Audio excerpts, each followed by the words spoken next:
सरहद होती है। सरहद न होती तो इंडिया वाले आकर अजमल कसाब के खानदान को पकड़ जाते।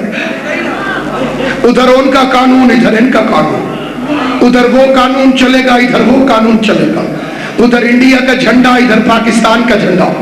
इधर चलेंगे तो आपको हर घर पे पाकिस्तान का झंडा तो नजर आएगा, लेकिन एक भी घर पे इंडिया का झंडा नहीं लहराया जा सकता।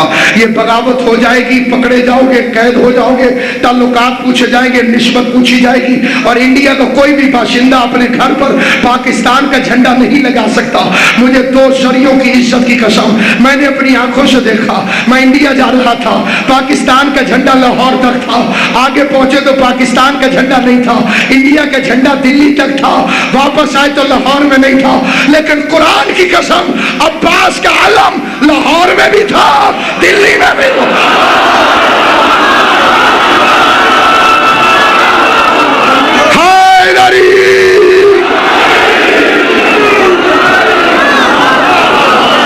ये तो उसका आलमदार है। उनकी आंखों पे हाथ फेर के शफा दे देते थे।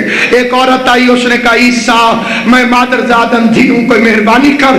ईसा अलैहिस्सलाम ने आंखों पे हाथ फेरा, कहा आंखें खोल, कायनात की रंगीनियां देख। औरत ने आंखें खोली, दुनिया वैसी की वैसी अंधेरी। हैरान हो गए, फिर हाथ फेरा, फिर अंधेरी, फिर हाथ फेरा, फिर रो पड़े। माबूद तूने मौजज़ा वापस ले लिया? कहा मौजज़ा वापस नहीं लिया, तुम औकात से बढ़ रहे हो। तुम खाली बनी इसराइल के नबी हो, ये औरत बनी इसराइल की नहीं है। तुम्हारी हद खाली बनी इसराइल तक है। अब पता चला ईसा बारहवें के सामने क्यों खड़ा नहीं होगा। बनी इसराइल के नबी की औकात क्या है कि आलमीन के इमाम के आगे खड़ा हो जाए।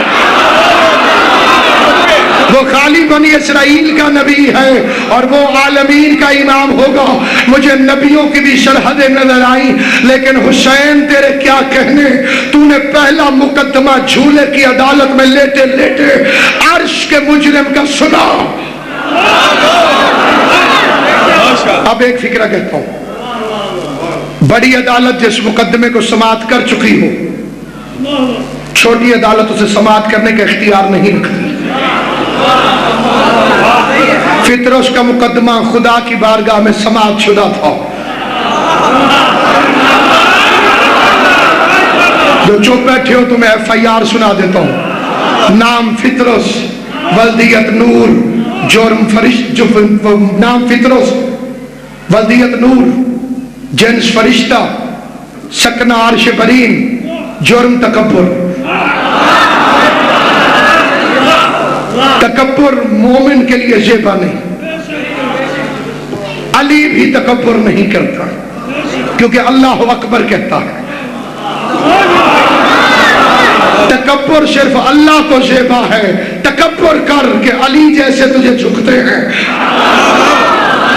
क्योंकि पूरा घर अलियों से भरा पड़ा है। अली सजदे में जाके कहता है महबूद इससे ज्यादा अली झुक नहीं सकता। जिसे अली झुक जाए, जिन्हें अली का मतलब आता है, जिसे अली जैसी बुलंदी झुक जाए, वो रब्बे कदीर है।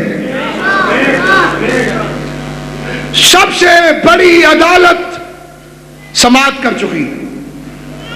अदालत इलाहिया में फितरस मुजरिम है। क्या किया जाए? अब अल्लाह ने खुद जो इख्तियार दिया है,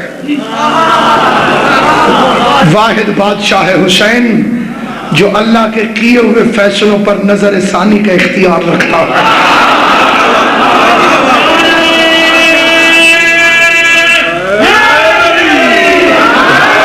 लेकिन इसका मफहूम को ये न समझे कि हमने अल्लाह की अदालत को छोटा कह दिया, हुसैन की अदालत को बड़ा कह दिया। ऐसा नहीं है। सबसे बड़ी अदालत आहकमुल हाकिमीन अल्लाह की है, लेकिन रहम की अपील हुसैन सुनता है।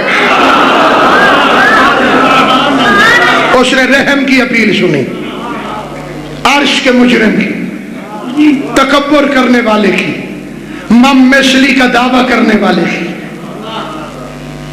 17 रबीउल अव्वल को रसूल आए, फितरस नहीं आया। मरीज तो पुराना था, نہیں چلو تھوڑا اور پیچھے چلے جاتے ہیں. آدم آئے, فطرس نہیں آیا, حالانکہ آدم توبہ قبول کرانے کے اسپیشلسٹ تھے. نوح کشتی لے کے پھرتے رہے, فطرس بیٹھ کے پار اترنے نہیں آیا. ابراہیم آگ کو گلزار بنانے کا ہنر جانتے تھے, فطرس جلے ہوئے پر ٹھیک کروانے نہیں آیا. موسیٰ کی پہاڑ پہ جا کے خدا سے گل بات تھی, یہ اپنی اپلیکیشن فارورڈ کروانے نہیں آیا. عیسیٰ ٹھوکروں سے میت جلاتے رہے, فطرس اپنا مردہ مقدر زندہ کروانے نہیں آیا. پتہ چلا حکیم چھوٹے تھے, مریض بڑا تھا. 3 شعبان کو جو آیا وہ حکیم بڑا تھا, مریض چھوٹا تھا. اور اس کی دلیل یہ ہے کہ حکیم نے خود چیک ہی نہیں کیا, تو میرے جھولے سے مس کر دو. میں کہتا ہوں مولا حسین جھولا تو پرانا ہے, آپ نے فطرس کو خود مس کر کے شفا کیوں نہیں دی؟ آخر کیوں کہا جھولے سے مس کرو, جھولے سے, جھولے سے مس کرو, جھولے سے, جھولے سے, جھولے سے مس کرو. اے علم کو چومنے کو بدعت کہنے والوں, جاؤ پہلے فرشتے پہ فتویٰ لگاؤ جو حسین کے جھولے کے ساتھ اپنے جسم کو مس کر رہا تھا. یا رسول اللہ, میں بڑے ادب سے پوچھتا ہوں, حسین سے مس کرائیے, جھولے سے مس کیوں کرایا؟ کہ اگر حسین سے مس کرایا تو قیامت تک ملا کہے گا کہ جب تک حسین تھا مس ہونے والے کو شفا ملتی تھی, اب تو حسین نہیں ہے, اب شفا کیسے ملے گی؟ پیغمبر نے سنت بنا دی, جو چیز حسین کی ہو جائے مس کرنا تمہارا کام ہے, معاف کرنا اللہ کا کام.